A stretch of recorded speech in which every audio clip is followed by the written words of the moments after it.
우리나라는 OECD 회원국임에도 불구하고 개발도상국이다 IMF 체제에 있다는 점 때문에 지금으로선 교토 의정서에서 규정한 온실가스를 의무적으로 줄여야 하는 국가군에는 포함되지 않는다.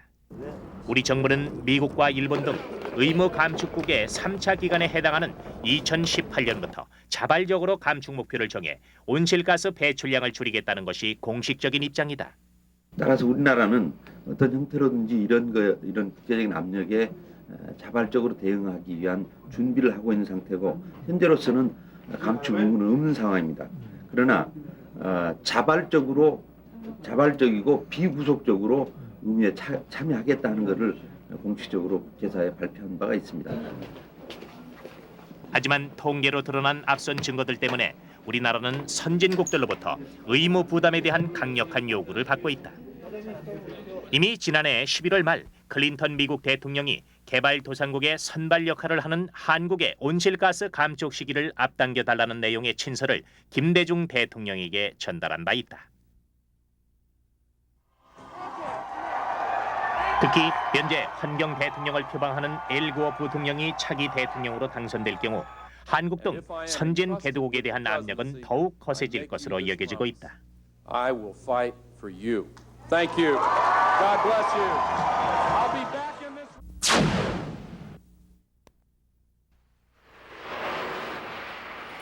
가장 두드러진 분야는 자동차. 1980년대 초까지만 해도 우리나라에는 자동차가 50여만 대에 불과했다. 그러나 85년에 100만 대를 넘기 시작해 97년엔 1000만 대, 올해에는 1500만 대에 이를 것으로 전망되고 있다. 일찍이 자동차 선진국에서도 볼 수 없었던 자동차 수요의 폭발적인 증가는 철강과 유리, 고무 등 다른 제조업 부문의 발전에도 큰 영향을 주어 자동차 산업은 그야말로 우리 경제 발전의 버팀목 역할을 해왔다. 하지만 기후변화 협약으로 인해 앞으로는 상황 변화가 불가피하게 됐다. 유럽연합은 2008년부터 유럽 지역에서 판매되는 새 자동차의 이산화탄소 배출량을 1km에 140g까지 낮추기로 결정했다.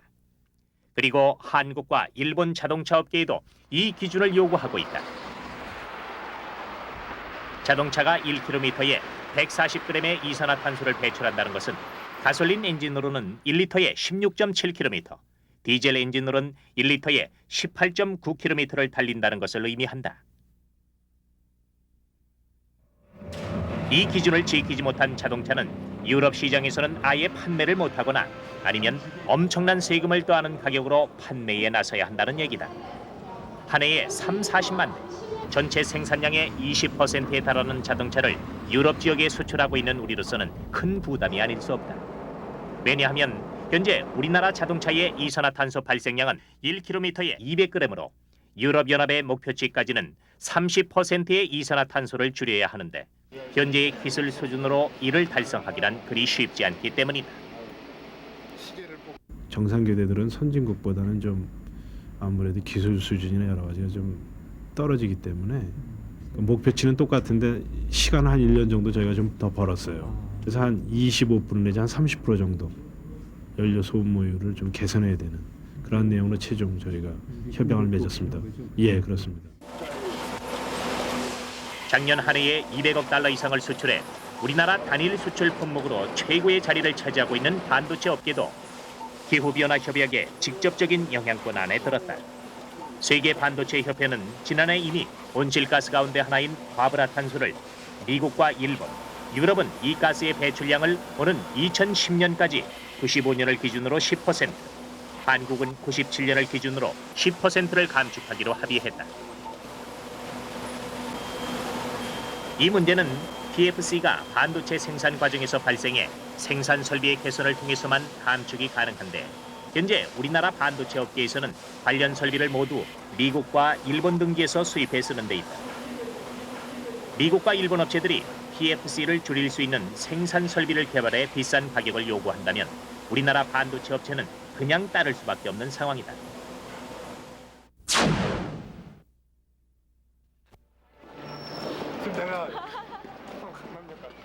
그러면 기후변화 협약에 따라 우리나라가 공식적으로 이산화탄소 감축 의무를 이행할 경우 우리 경제에 어떤 파급 효과가 미칠까?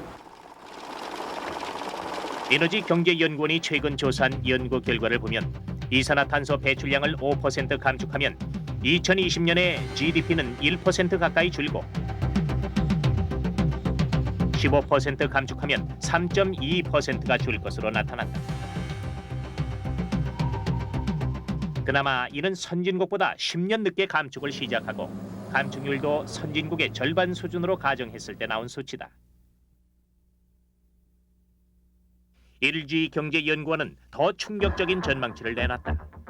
한국이 선진국처럼 2010년까지 온실가스 배출량을 90년 수준으로 동결하면 GDP는 96년의 절반 이하로 떨어져 국내 경제가 한순간에 85년 수준으로 곤두박질 칠 것으로 내다봤다.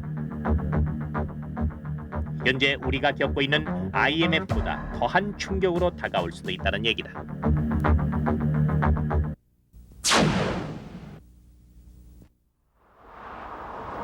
이에 대해 우리는 어떤 준비를 하고 있는가? 기후변화 협약이 국제적으로 처음 논의된 바로 이듬해 가입을 완료한 우리나라는 98년에 기후변화 협약 범정부 대책기구를 구성해 운영에 들어갔다. 국무총리를 위원장으로 크게 3단계로 구성된 이 기구는 기후변화 협약과 관련된 기술적인 문제와 외교적인 문제 등을 협의 조정을 주된 역할로 하고 있다. 하지만 현재 이 기구는 당초 목적대로 운영되지 못하고 있는 것으로 지적되고 있다. 지난해 당시 집권당인 국민회의의 주도로 각계각층 전문가 20명이 참여한 가운데 발표된 보고서에서는 외교통상부와 산업자원부, 환경부 간의 주도권 다툼으로 국무조정실의 조정 기능이 실효를 거두지 못하고 있고 국무조정실 스스로도 부처 간 의견을 종합하고 조정할 기능이 약한 것으로 지적됐다. 공무원들이 그 담당 공무원들이 조금 근무하다 보면 또 자리를 이동하게 되고 그렇다 보니까 매년 사실 우리나라의 그 정부 대표들이 바뀌는 형국입니다. 다른 나라 같은 경우는 거의 뭐 7년째, 10년째 같은 사람들이 나와서 쭉 일관되게 그 변화를 분석하고 거기에 시의적절하게 대응하고 있는데 저희 같은 경우는 일단 뭐 매년 사람들이 바뀌다 보니까 전문성도 있을 수가 없고 또 일관성도 없다 보니까 거기에 따른 대응 체제가 합리적으로 도출되리라고 생각하는 것은 사실은 무리죠. 우리나라 경제는 철강, 시멘트, 석유화학 등 에너지 소비가 많은 중화학 공업에 크게 의존하고 있다. 이 3대 업종은 우리나라 에너지 소비의 30%, 이산화탄소 배출 규모의 25%를 차지하고 있다. 제조 부분으로 국한시키면 각각 78%, 75%로 그 의존도가 절대적으로 높아진다.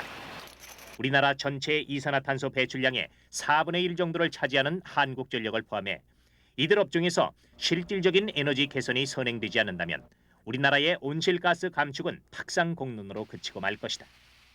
하지만 IMF 체제에서 이제 막 회복세를 보이는 대부분의 기업들이 당장 가시적인 효과가 없는 온실가스 감축 부분에 스스로 막대한 연구 인력과 예산을 들인다는 것을 기대하기란 어렵다.